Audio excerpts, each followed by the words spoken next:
এটা বলতে গেলে আসলে আমি নিজেকে ধরে রাখতে পারি না। ইসলামের ইতিহাসের সবচাইতে মর্মান্তিক যুদ্ধ হচ্ছে মুতার যুদ্ধ, সবচেয়ে মর্মান্তিক। বদর, উহুদ, খন্দক, খায়বার যত যুদ্ধ আছে এগুলো যুদ্ধ অনেক বড় মাপের। মুতার যুদ্ধের প্রেক্ষাপট এবং সিচুয়েশনটা সম্পূর্ণ ডিফারেন্ট। এখানে আপনাদেরকে আমি 3 জন শ্রেষ্ঠ বীরের মহাকাব্য শোনাচ্ছি। কয়জন?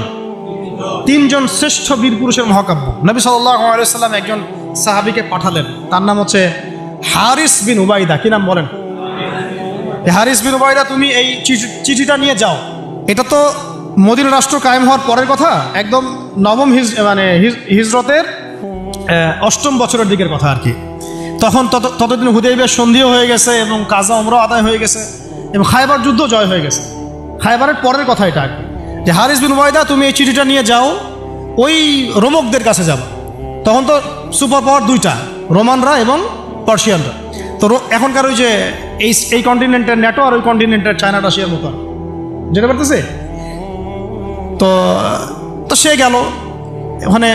সুরাহবিল আল গাসসানি একজন শাসক ছিলেন ওইখানকার সিরিয়ার। তো সে ওই চিঠিটা দেখে বলতেছে যে আচ্ছা ঠিক আছে, বসো, দেখি কি করা যায়।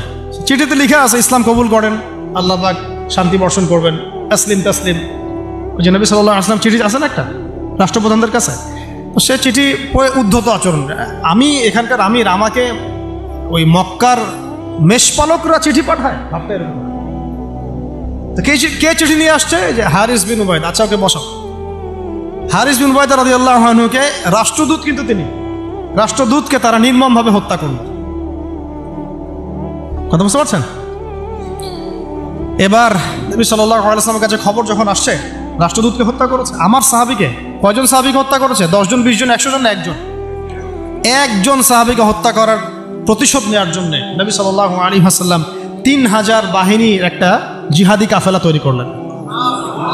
3000 বাহিনী কাফেলায় তিনি নিজে নেতৃত্ব না দিয়ে বললেন যে এই কাফেলার নেতৃত্ব দিবে আমার প্রিয় ভাজন, তাকে তার পালক পুত্র বলা হতো এক সময়, যায়েদ ইবনে হারেসা রাদিয়াল্লাহু আনহু। কোন যায়েদ?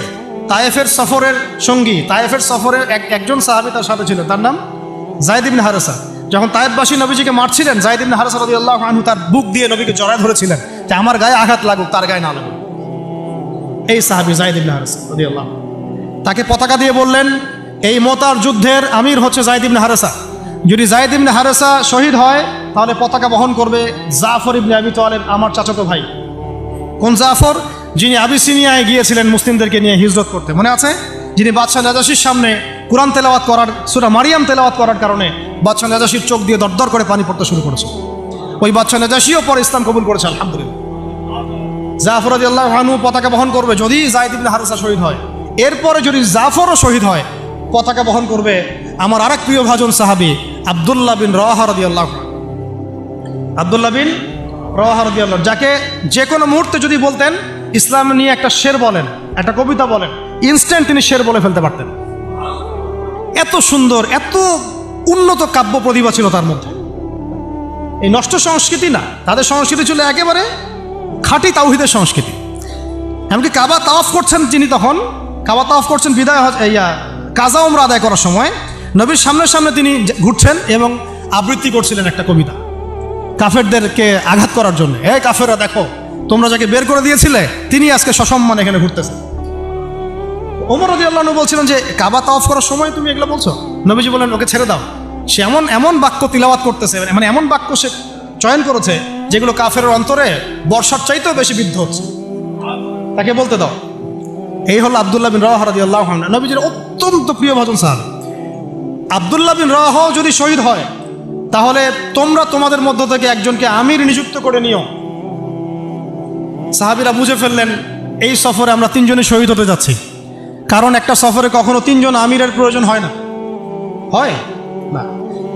এবার তারা গেলেন, তারা কখনো আশাও করেন নাই ওখানে যা দেখবেন। ওখানে গিয়ে দেখলেন যে 1 লক্ষ রোমান সৈন্য সামনে এসে দাঁড়িয়েছে।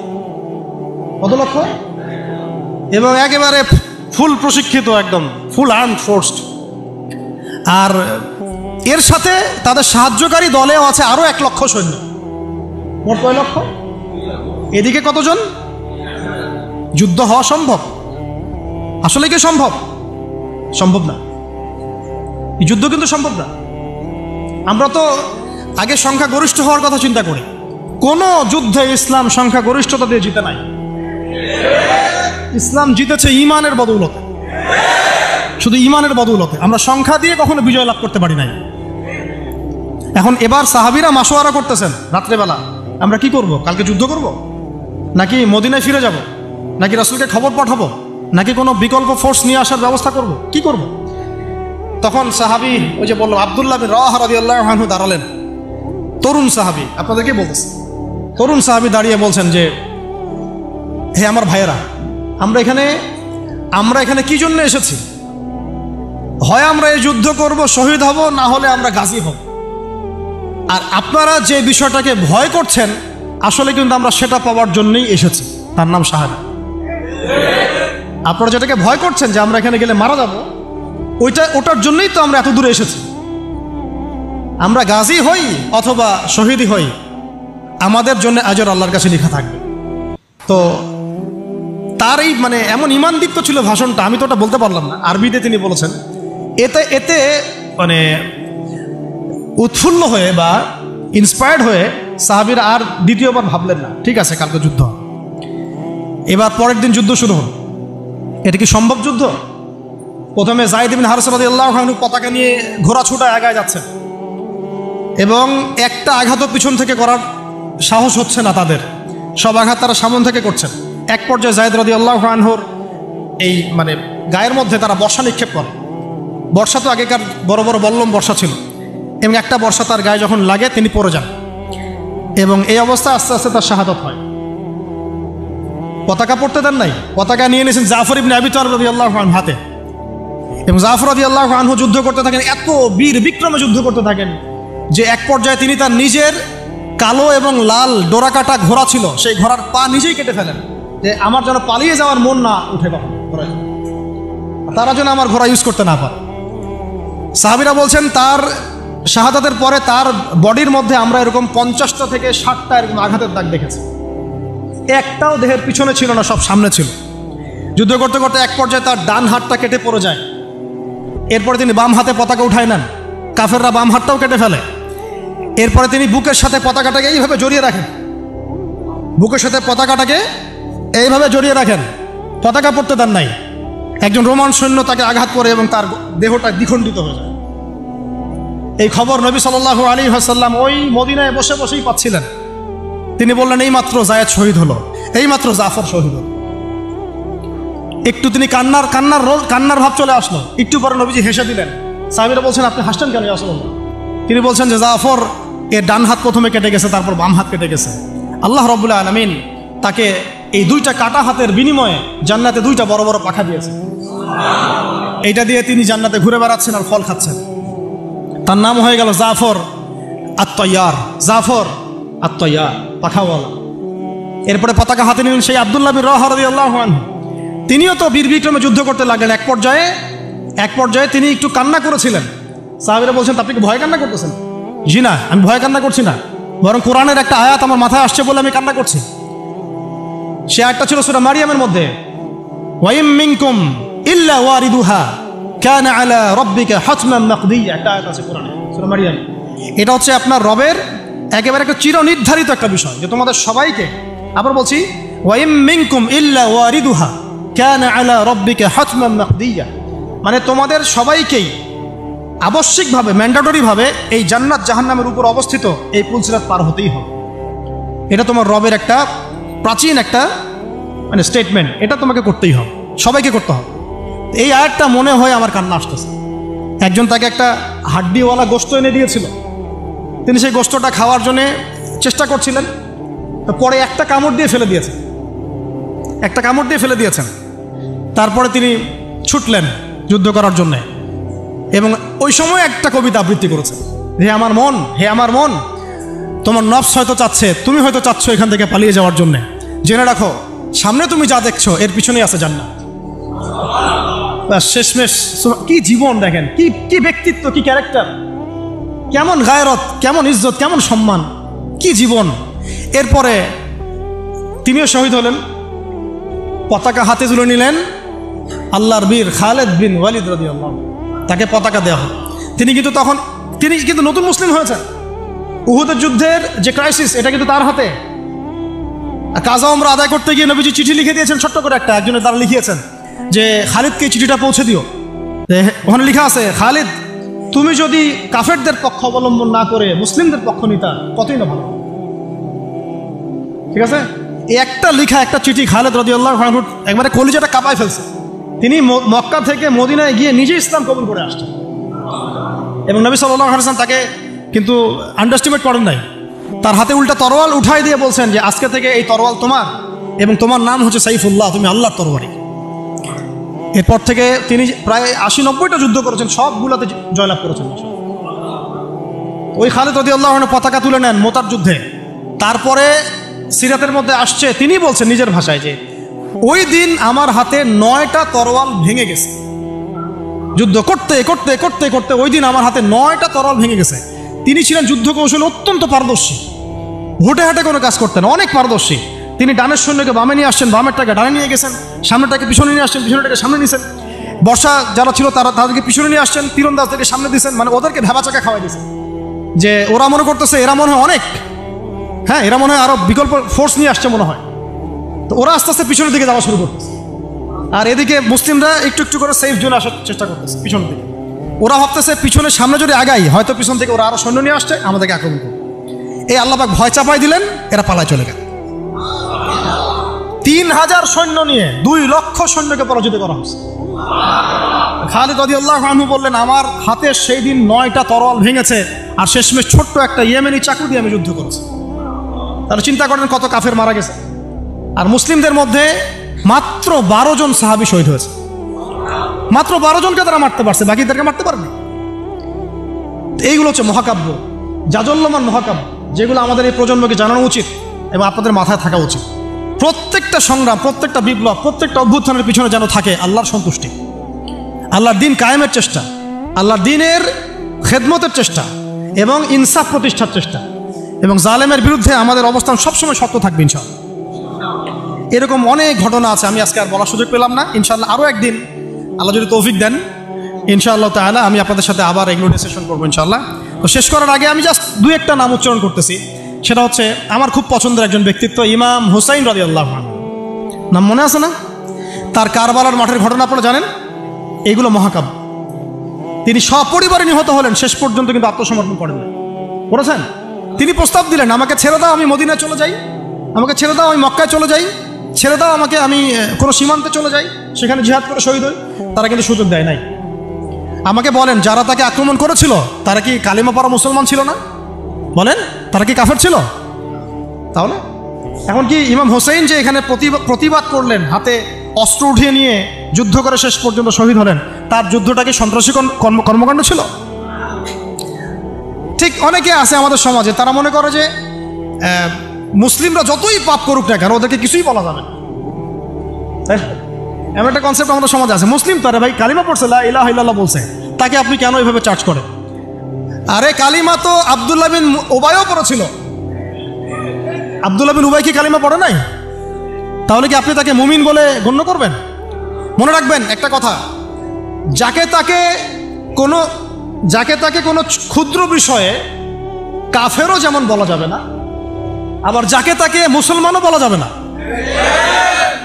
এটা বুঝতে হবে আমাদেরকে, ঈমান ভঙ্গের কারণগুলো আমাদেরকে শিখতে হবে। যে যাকে তাকে যেমন আমরা কাফের তাকফির করব না, ঠিক একইভাবে যাকে তাকে মুসলমান, পাক্কা মুসলমানও বলা যাবে না। আল্লাহ পাক আমাদেরকে বোঝার তৌফিক দান করেন।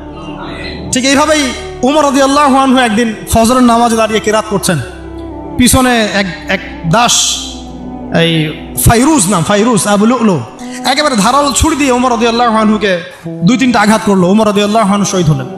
এগুলো মহাকাব্য রচিত হয়েছে, কারণ ইসলামের বীর সিংহদেরকে কেউ আসলে সামন থেকে মারতে পারে নাই। কথা বুঝতে পারছেন? ওইভাবেই চোরাগপ্তই মারতে হয়েছে। আল্লাহর কসম, উমর রাদিয়াল্লাহু আনহু যে জায়গায় শাহাদত বরণ করছেন ওই জায়গায় আমি দাঁড়াইছিলাম, ওই জায়গাতে আমি দেখে আসছি কোন জায়গায় তাকে শাহাদত বরণ করা হয়েছে। ওখানে ওইসব জায়গাগুলো জিয়ারা করলেও মনের মধ্যে এই চেতনাগুলো জাগ্রত। সুবহানাল্লাহ। আলী ইবনে আবি তালেব কুফার মসজিদে যাচ্ছেন, রাস্তায় এক ব্যক্তি তাকে চোরাগপ্ত হামলা চালিয়ে তাকে হত্যা করেছে। আল্লাহর বীর সৈন্যদেরকে কেউ সামন থেকে আঘাত করার সুযোগ পায় না। তো এগুলো হচ্ছে মহাকাব্য, জাজল্যমান মহাকাব্য। আরেকজন ব্যক্তির কথা জাস্ট বলে শেষ করে দিচ্ছি, অনেক আছে ভাই, বলতে থাকলে অনেক সময় লাগবে। রাজি একটা জায়গার নাম, ওখান থেকে কিছু লোক আসছে, এসে বলছে ইয়া রাসূলুল্লাহ আপনি আপনার কিছু সাহাবীকে পাঠান, আমরা ইসলাম কবুল করবো। ট্র্যাপ। আপনারা কেউ ভালো করে খেয়াল রাখবেন এগুলা, যে কেউ যখন তখন যাই বলবে হ্যাঁ করতে যাবেন না।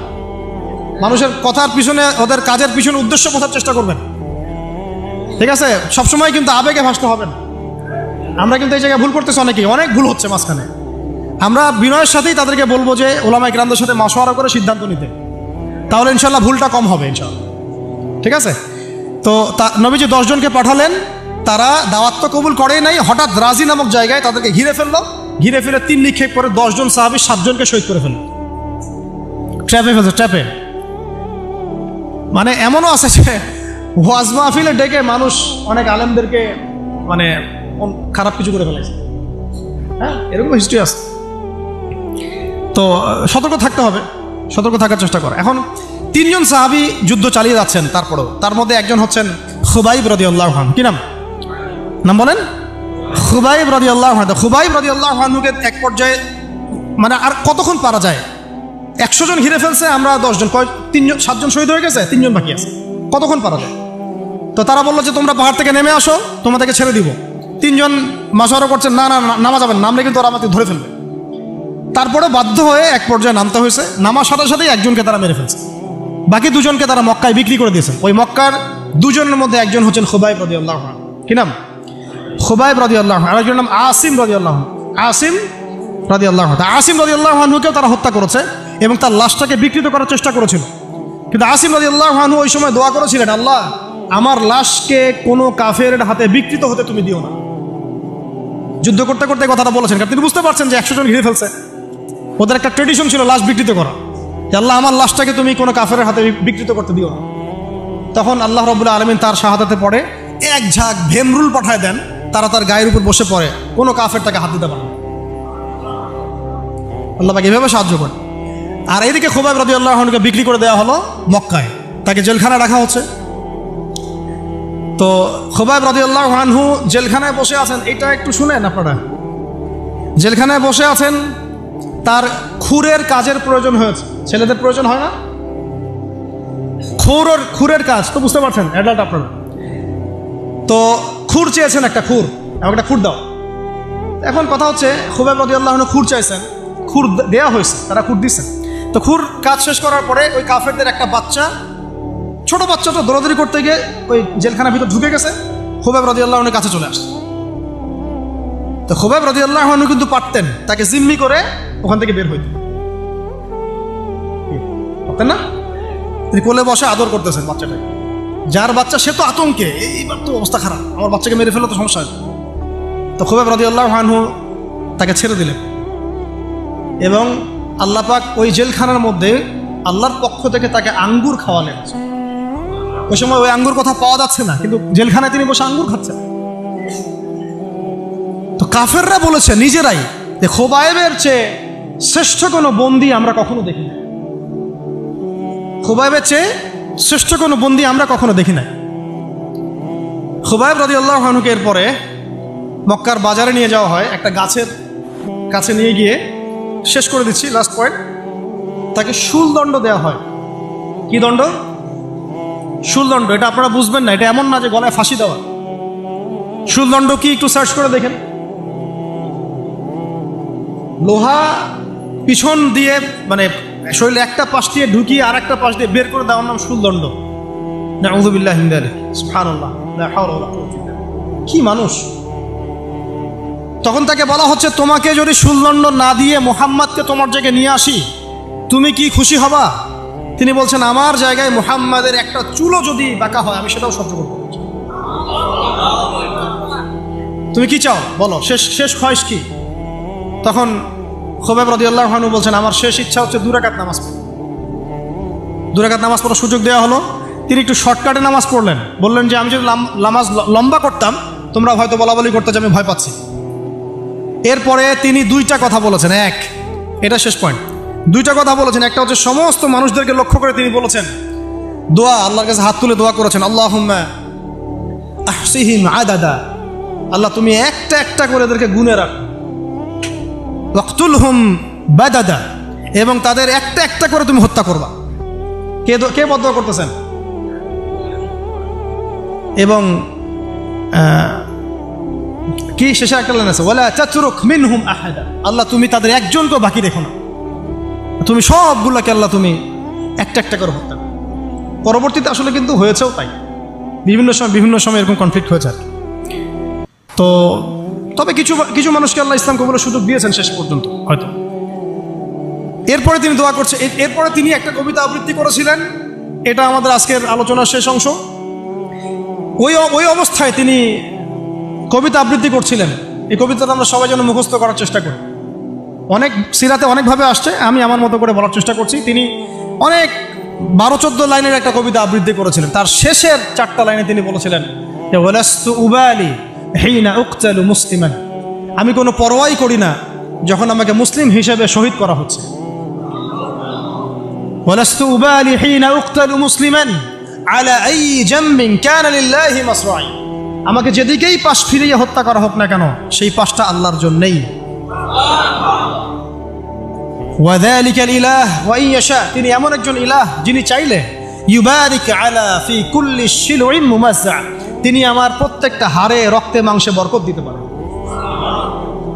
এরপর তাকে শহীদ করা হয়। তো প্রিয় ভাইয়েরা, অনেক আলোচনা হলো, করতে থাকলে সারা রাত চলে যাবে, একদিনে তো সব বলা যাবে না। তো ইনশাআল্লাহ আমরা প্রতি মাসে যদি একটা করে সেশন করতে পারি, ইনশাআল্লাহ তাহলে আমার জন্য অনেক নফিল। আজকে আমরা যে বিষয়টার দিকে ফোকাস করার চেষ্টা করলাম যে মহাকাব্য রচনা করতে হবে আল্লাহর জন্য। মহাকাব্য শুধু আমরা এবারই প্রথম রচনা করি নাই, আমাদের এই বাপদাদা পূর্বপুরুষ একদম সলফে সালেহিনের যুগ থেকে শুরু করে চিরায়ত এই যে 1400 বছর ইতিহাস, বহু যুদ্ধ হয়েছে, বহু বিপ্লব, বহু সংগ্রাম, বহু গণ অভ্যুত্থান। কিন্তু যে অভ্যুত্থানগুলোর উদ্দেশ্য ছিল শুধু দুনিয়া, সেই অভ্যুত্থানগুলো কখনো দীর্ঘস্থায়ী হয় নাই। যে অভ্যুত্থানগুলোর উদ্দেশ্য ছিল, বিপ্লবগুলোর উদ্দেশ্য ছিল শুধুমাত্র দুনিয়ার স্বার্থ হাসিল করা, সেগুলো পশ্চিমকালেও পরকালে কোনো আজর পাবে না। আর যে বিপ্লব, যে গণ অভ্যুত্থানগুলো শুধুমাত্র আল্লাহকে রাজি খুশি করার জন্যে, আল্লাহর দ্বীনের জন্যে, তার নবীর জন্যে, ইসলাম প্রতিষ্ঠার জন্য কায়েম করা হয়েছে, সংগঠিত হয়েছে, শুধুমাত্র সেগুলোই দুনিয়াতেও সফল হয়েছে, পরকালও সফল হবে ইনশাআল্লাহ। এবং আমাদের এই ভাইদের ত্যাগগুলোকে আমরা যেন বিফলে যেতে না দেই। এই নতুন বাংলাদেশে তাদের যে মহাকাব্য, এগুলোকে যেন আমরা স্মরণ করে রাখি। এবং এই স্মরণীয় করে রাখতে হলে আমাদেরকে এই মানুষগুলোর মতো মহাকাব্য রচনা করতে হবে। আল্লাহ পাক আমাদের সবাইকে কথাগুলো বোঝার তৌফিক দান করে। তো মাঝখানে একটা কথা বলতে আমি ভুলে গিয়েছিলাম, এখন মনে পড়লো, বলে দেই, নাহলে পরে বলে দেই। ওই যে মিদআমের কথাটা আপনাদেরকে বললাম যে বাইতুল মাল থেকে কি চুরি করছে। হ্যাঁ, আপনারা যারা গণভবন থেকে এত কিছু নিয়ে আসছেন, এখন বুঝেন কি করবেন। এটা তো বাইতুল মাল হয় নাই ভাই, ওটা কি বাইতুল মাল? এখন এই রাষ্ট্রের কি কোনো আমির আছে যে এটাকে বন্টন করে দিচ্ছে আপনাদের মধ্যে? তা তো করে নাই। তাহলে ফ্রিজ ট্রিজ, মাছ মাংস, ডিম দুধ কলা যে নিয়ে আসলেন, এটার কি হবে এখন? যাক, এটা আল্লাহ পাক যেন মাফ করে দেন, দোয়া করি। আল্লাহ রাব্বুল আলামিন আমাদের সবাইকে নবী সাল্লাল্লাহু আলাইহি ওয়াসাল্লামের সিরাত পড়ার তৌফিক দান করেন, সিরাতের আলোকে দিন বোঝার তৌফিক দান করেন। সেই দিন নিজে পালন করব, নিজের পরিবারে কায়েম করব, সেই ইলম অনুযায়ী আমল করব, হালাল খাবো এবং দ্বীনের খেদমত